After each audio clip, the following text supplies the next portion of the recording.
Regionalisasi kawasan dunia berdasarkan pusat pertumbuhan ekonomi. Regionalisasi kawasan dunia berdasarkan pusat pertumbuhan ekonomi adalah pendekatan untuk memahami pola ekonomi global dengan mempertimbangkan pusat-pusat ekonomi yang berpengaruh di berbagai wilayah dunia. Pusat-pusat pertumbuhan ekonomi ini didefinisikan oleh tingkat perkembangan ekonomi yang tinggi, aktivitas perdagangan, industri, dan keuangan yang kuat, serta kontribusi signifikan terhadap pertumbuhan ekonomi global. Berikut beberapa contoh regionalisasi berdasarkan pusat pertumbuhan ekonomi. 1. Pusat pertumbuhan ekonomi Amerika Utara. Amerika Serikat dan Kanada adalah pusat pertumbuhan ekonomi utama di Amerika Utara. Pusat ini memiliki beragam industri, termasuk teknologi, manufaktur, dan jasa keuangan. Kota seperti New York, San Francisco, dan Toronto adalah contoh pusat pertumbuhan ekonomi di wilayah ini. 2. Pusat pertumbuhan ekonomi Eropa. Uni Eropa adalah salah satu pusat pertumbuhan ekonomi utama di Eropa. Negara-negara seperti Jerman, Prancis, dan Inggris, sebelum Brexit, memiliki peran utama dalam perekonomian UE.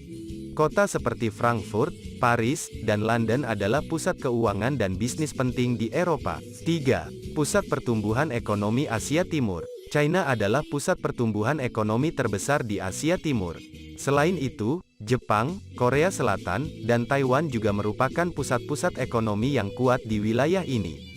Kota seperti Shanghai, Tokyo, dan Seoul memiliki peran penting dalam perekonomian regional dan global. 4. Pusat pertumbuhan ekonomi Asia Tenggara. ASEAN adalah organisasi yang mencakup pusat pertumbuhan ekonomi seperti Singapura, Malaysia, Indonesia, Thailand, dan Vietnam. Singapura, dengan perannya sebagai pusat keuangan dan perdagangan global, menjadi salah satu pusat ekonomi utama di wilayah ini. 5. Pusat pertumbuhan ekonomi Timur Tengah.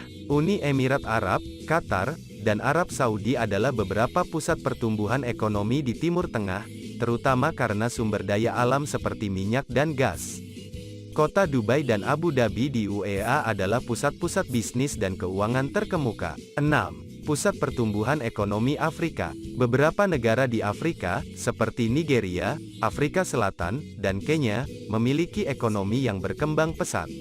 Afrika Selatan, dengan sektor keuangan yang kuat di Johannesburg, adalah salah satu pusat ekonomi utama di Afrika. 7. Pusat pertumbuhan ekonomi Amerika Selatan. Brasil dan Argentina adalah dua negara utama di Amerika Selatan dengan ekonomi yang kuat. Sao Paulo di Brasil dan Buenos Aires di Argentina adalah pusat-pusat ekonomi utama di wilayah ini. Regionalisasi kawasan dunia berdasarkan pusat pertumbuhan ekonomi dapat membantu dalam pengembangan strategi ekonomi dan perdagangan internasional, serta membantu dalam pemahaman perbedaan dan tantangan yang dihadapi oleh setiap kawasan. Namun, pembagian ini tidak mutlak dan terus berubah seiring dengan perkembangan dan perubahan dalam perekonomian global.